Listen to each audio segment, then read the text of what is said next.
फरमाते हैं कि मैं ना मजदूर लेने गया, बगदाद के चौक में मजदूर बैठे होते थे, तो मेरी उन मजदूरों में से ना एक नौजवान बच्चे पे नजर पड़ी। बड़ा कमजोर सा वजूद था, लेकिन चेहरे पर इबादत का निशान था। माथा बताता था कि नमाज का बड़ा ख्याल रखता है। मैं उसके करीब गया।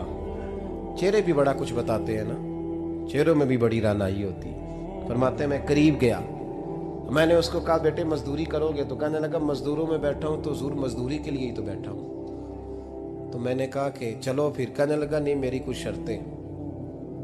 मैंने कहा बताओ। कहने लगा पहली शर्त यह है कि लोग 4 दिनार दिहाड़ी लेते हैं, मैं 3 दिनार लूँगा। मैंने कहा यार बे तो बड़ी बेहतरीन है, बाकी भी इस तरह की रख ले। उसने कहा हुजूर दूसरी शर्त यह है कि मैं आपकी मुकम्मल बात मानूंगा, लेकिन जब अजान हो जाएगी फिर आपकी नहीं सुनूंगा। तीसरी बात उसने ये की कि हुजूर मैं आपके घर में काम करूंगा पर आपके किसी सवाल का जवाब नहीं दूंगा।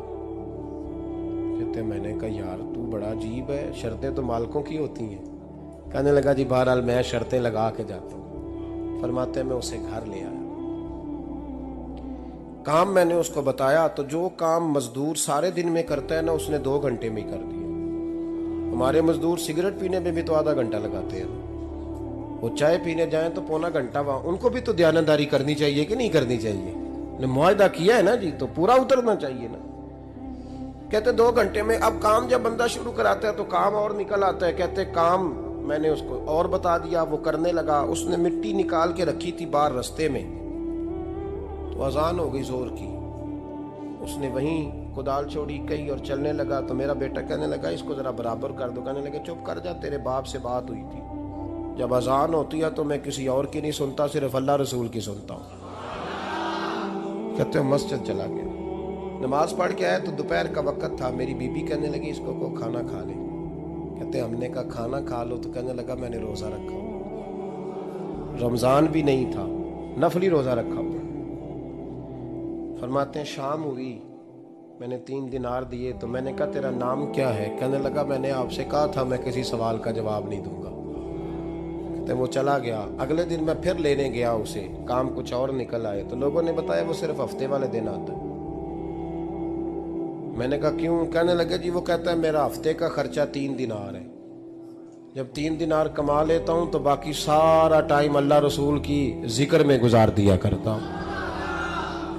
फरमाते हैं जी अगले हफ्ते मैं फिर लेने गया। मैंने पूरा हफ्ता इंतजार किया कि काम उसी से कराना है। मैं जब गया तो मैंने कहा चलो। कहने लगा मेरी शर्तें याद है ना? और मैंने कहा याद है भाई, साथ चल। फरमाते हैं काम कराया, 2-3 हफ्ते वो आता रहा। एक हफ्ते में गया तो लोगों ने कहा हुजूर आज नहीं आया।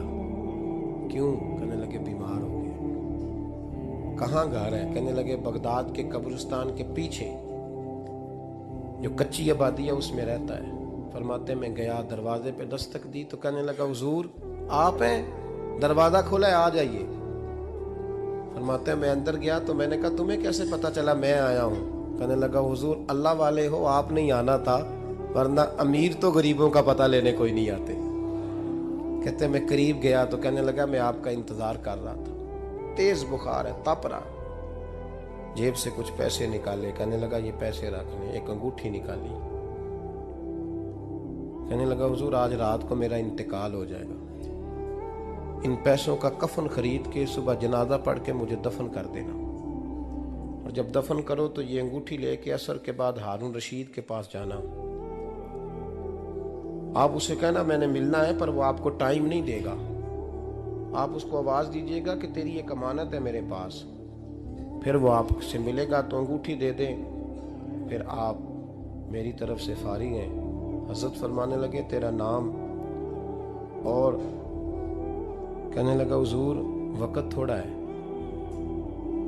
आज रात मैंने जाना है, बड़ी लंबी माफ़ी मांगनी है रब करीम से, अगर मुनासिब समझे तो मुझे अपने रब से तन्हाई कर देने।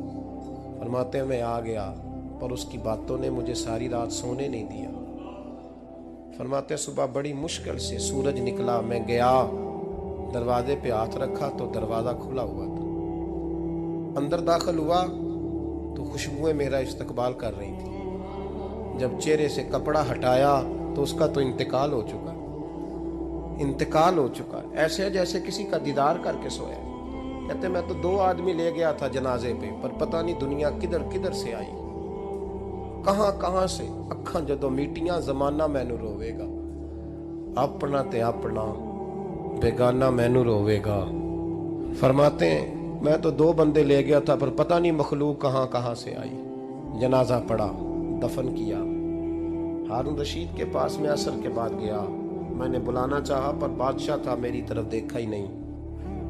मैंने उसको कहा तेरी ये अमानत मेरे पास है। फरमाते हैं वो मुझे कोने पे ले गया, क्या बात है, कमरे में बुलाया, मैंने अंगूठी दी। हारून रशीद तो चीखे मारने लगा, कहने लगा अंगूठी वाला कहाँ है। मैंने कहा वो तो इंतकाल कर गया। कहने लगा मुझे कब्र पे ले चल। कहते मैं कब्र पे लाया तो वो लेट गया, तड़प के रोने लगा। मैंने कहा मेरा कलेजा फट जाएगा, ना उसने कुछ बताया ना तूने बताया, ये कौन था। तो हारून रशीद कहने लगा ये मेरा बेटा था। मैंने कहा तेरा बेटा और मजदूर। कहने लगा हुजूर ये हजरत दाऊद ताई के पास बैठा करता था, उनका मुरीद था। मुझे रोज कहता था अब्बा तूने बड़ी दुनिया इकट्ठी कर ली है, मरते वक्त तुझसे टांगे समेटी नहीं जाएंगी, इतना हिसाब नहीं तू दे सकेगा। मैं इसको समझा देता, इसकी अम्मा समझा देती। ये रोज हमें कहता छोड़ दो, आ जाओ अल्लाह रसूल की बारगाह में झुक जाएं। हम समझ। एक दिन ये चला गया, कहने लगा फिर तुम्हारा रास्ता और है और मेरा रास्ता और है। ये सोने की अंगूठी गलती से इसके पास रह गई, गलती से हीरे की अंगूठी चली गई। कहने लगा देखो मेरे बेटे ने आज वो भी वापस कर दी है। फिर तड़प के कहने लगा हारून रशीद था तो ये मेरा बेटा, पर मेरा मुर्शद निकला, मेरा पीर निकला। भाई जिंदगी तो बड़ी थोड़ी है ना। बाबा साहब ने कहा था उठ फरीदा सुत्या, और दाढ़ी आ गया पूर, अग्गा नेड़े आ गया, पिछा रह गया दूर। उठ फरीदा सुत्या, खलकत वेखन जा, मते कोई मिल जाई बख्शिया ते तू ही बख्शिया जा। उठ फरीदा सुत्या, झाड़ू दे मसीत, तू सुते रब जागदा, तेरी डाडे नाल परीत। मेरा रब हमें भी अपनी बारगाह